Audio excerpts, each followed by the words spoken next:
India is a country with a huge population with a diverse taste in movies. Some might like the subtle and nuanced Made in Heaven, while a huge population has no idea of its existence. Some might call Simba over the top, while many find it as the most rewatch-worthy Ranveer Singh popcorn entertainer. Historically, films have been an easy source of escapism for the Indian audience, and they have made films that provide them with luxury by transporting them into a 2.5-hour-long roller coaster of emotional highs and lows, an easy success. Of course, there have been films that got more love than they deserved and films that got loved less in spite of the presence of a riveting tale. Owing to all these factors, producers and filmmakers tend to make more and more commercially viable films that have the potential to pull the audience to the theaters. With no disrespect to the commercial directors and understanding their side of the story that they are just here to make profits for the producer and ensure entertainment to the audience, the existence of a parallel cinema was inevitable. In this video, I am going to touch upon 5 such directors who did not stick to the formula and chose to tell a story every time they got a chance, without worrying about the popularity or the box office collections of the content. Are you here to work with these actors? And I was like, no. And she's like, exactly. So it doesn't matter if they're in your film. With her father being the writer of one of the most iconic films of Indian cinema history, and her brother having directed 2 of the most loved coming-of-age films, Zoya Akhtar had big shoes to fill in.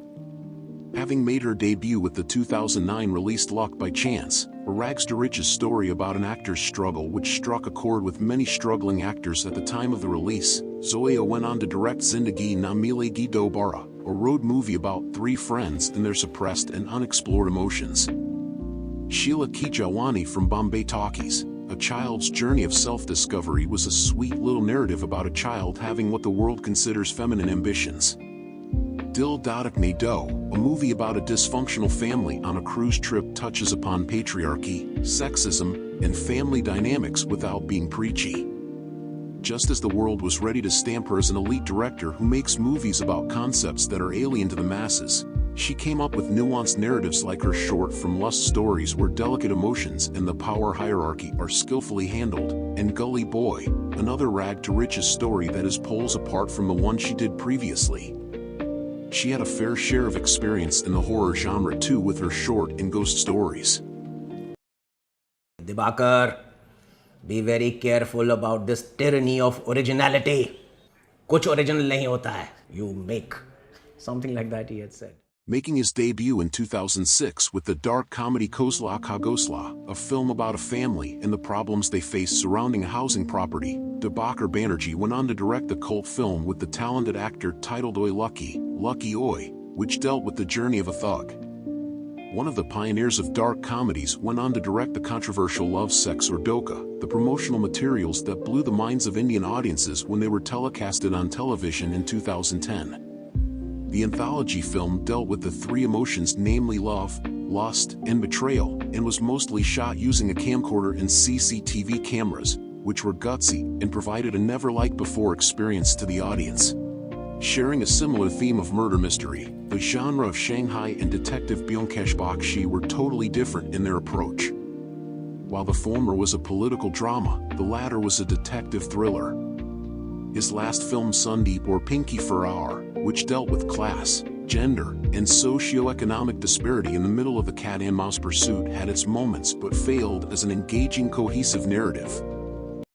Bhavesh came from a great, deep place of anger, driving in Bombay and living in Bombay. And there was a moment in time, it was 2010, 2011, where like everything seems to be going wrong in this country. So, making his debut with the exceptional Udaran, a story about the coming of age of a teenager and how he copes with his dysfunctional family, Motvane went on to direct Lutera, a tender love story based on the 1907 book The Last Leaf by O. Henry, that talked about betrayal, longing, and serendipity in love.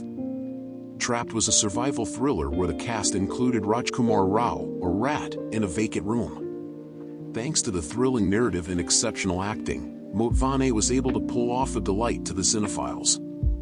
Bhavesh Joshi was yet another film where the director touched on a completely unexplored genre in India, a vigilante superhero.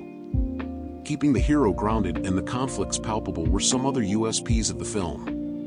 In AK vs. AK, Motvane took the dark humor genre and aced it. he explored the many unsailed territories of human emotions ranging from love, ego, fear, and confusion with an adequate amount of nuance. His last venture, Jubilee, set in the midst of Indian independence and the emergence of cinema and new storytellers on an abstract level, was a riveting tale of human emotions and loyalty. And in cinema, there is nothing like what works and that is going to show that this is going to work.